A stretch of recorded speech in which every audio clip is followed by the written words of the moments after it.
Hi everyone, thank you so much for tuning into my tarot channel.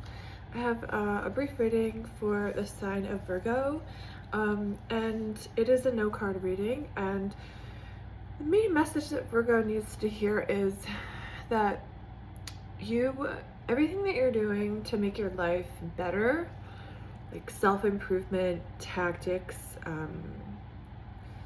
all those things, maybe you're listening to like self-help audiobooks or like just like doing things that you think are gonna improve your functionality, like make you a better person, right? I'm seeing a lot of that going on with you. But have you ever actually watched Tony Robbins self-help seminar? I feel like that's the most real self-help that there is. A lot of the other stuff is like BS. I'm not saying like you should switch whatever you're doing to Tony Robbins. I'm saying a lot of self-help out there it's not pandering. It's not helping you make the changes that are big that you need. I think I mentioned Tony Robbins because he gets people to make snap decisions in the workshop. He'll be like, okay, call your boyfriend that you've like been estranged or like, you know, you've been in a horrible relationship with for 3 years and break up with him right now. And people would like do that. Or like, okay, this couple, you're not getting along. We're gonna figure this out right now. We're gonna figure this dynamic out right now. And like in front of everyone, they like figure out like what the issue is. Like it's I'm talking about like immediacy, I guess. Instead of like, I guess I'm seeing a visual of, instead of like chipping away at a piece of plaster and making it a beautiful sculpture over a long ass time, you know, just like you can envision like carving the sculpture or like laboriously like picking out little pieces of it. Instead of that, the sculpture needs to be, I was listening to this thing about this artist who actually worked in with a cube of plaster, and she couldn't see anything in it yet, so she smashed it on the floor, and then she saw, once it like had broken a little bit, she saw this like shape of like, I forget what it was, some sort of specific, maybe it was a seashell or something. Anyway, and then she made it about that sort of intuitive shape that she saw. So I'm sort of like suggesting that you live a little bit like that. And this could be for someone who's not a Virgo too. Sometimes Virgo's in our chart in ways that we want to pay attention to because it is about health and diet. It can be about mental health, about ability to speak, or just what job we have, our diet, and you know, I'm sensing that like whoever's watching, you might want to look at where your Jupiter is. First of all, Jupiter is opposite Mercury, okay, which is the planet ruled by Virgo. So Virgo is opposite Pisces, but anyway, whatever. So Pisces is ruled by Jupiter and also Neptune. But anyway, so I mentioned that because some people have like, so if you look where your Jupiter is, you are gonna see some of the big themes. If you look where your Virgo is, you might see some of the smaller themes. Sort of like the big medicine wheel and the little medicine wheel. And I mean big and small in this way. Small as in like daily things that you encounter, interact with, things that happen, your schedule, things you have to do, sixth house rules, all of that. And then the bigger things is like, why are we here? You know, philosophy. What are we doing here? That's Jupiter. And so also Jupiter can be something that's really, like for me, I have Jupiter in Aries, so that just means basically big Aries energy for me, like, and I'm an Aries rising, so that makes sense. So that also means I have Jupiter conjunct my first house, which is kind of a larger than life personality, which I definitely relate to.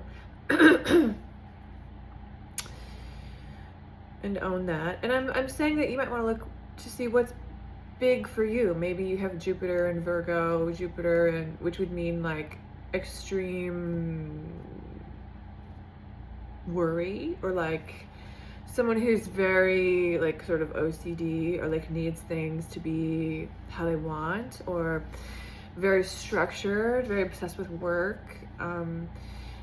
Or if you want to look and see where your to the opposite, where your Mercury sits, that affects how your Virgo plays out. So say you're a sun in Virgo and your Mercury is in Pisces. It's going to change a lot of how you interact with the world, because it's the Virgo personality will have a flavor of Pisces.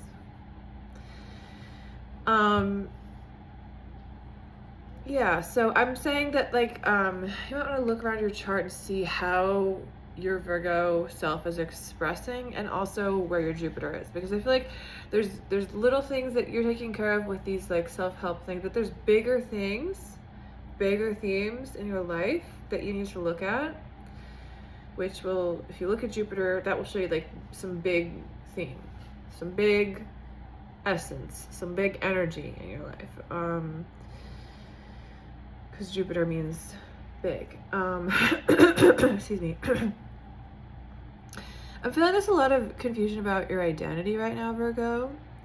Maybe you're someone who is like bisexual, or I don't want to make assumptions about your sexuality. Even if you're just heterosexual, I feel like there's some confusion about your sexuality, like about how to express that. And Virgo is a sign of purity, a sign of like innocence, virtue. You know, you are in between. You're in between Leo and Libra, so you're gonna have sort of both of those polarities, Virgo, where there's part of you that's very childlike and likes actually center stage and likes the attention. You probably have Leo in the chart somewhere, and also definitely have Leo in the 12th house. And then there's another part of you that's like a little bit more reserved, I want to say. I feel like balancing those parts of yourself, because you know the Mercury can really, you're ruled by Mercury, can really be about duality in a lot of ways, similar to Gemini. I think that the problem with expressing a sexual self is actually related to a problem of like, oh sorry, I was gonna mention the Libra-esque part, the Libra polarity, that you're in the middle of Libra and Leo, right?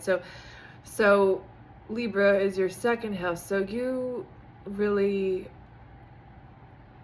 could make money by people pleasing, or the arts, or mediation. And I think that maybe you thought growing up that was all your worth was, like you were only a mediator because that was the role you had, and that has led to confusion in your Mars might be a really like confused Mars. Like I have Mars in Libra, for example, which is in a detrimental sign, if that makes sense. It's a little bit of a confused reading because I feel like some confused energy coming from you, and I feel like I've been doing this because, you know, Virgo does relate to the hands, Mercury, and dictation. I think there's something that you've memorized from the past that is gonna come in handy.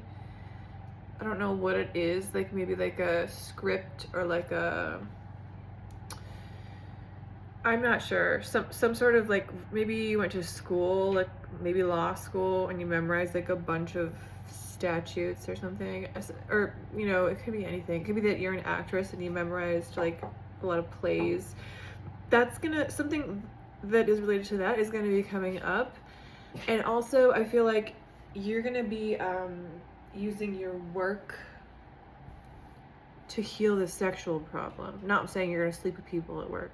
I'm saying you're gonna whatever you do for work, or if you don't work, you probably still work yourself hard like you have a job, because that's very Virgo.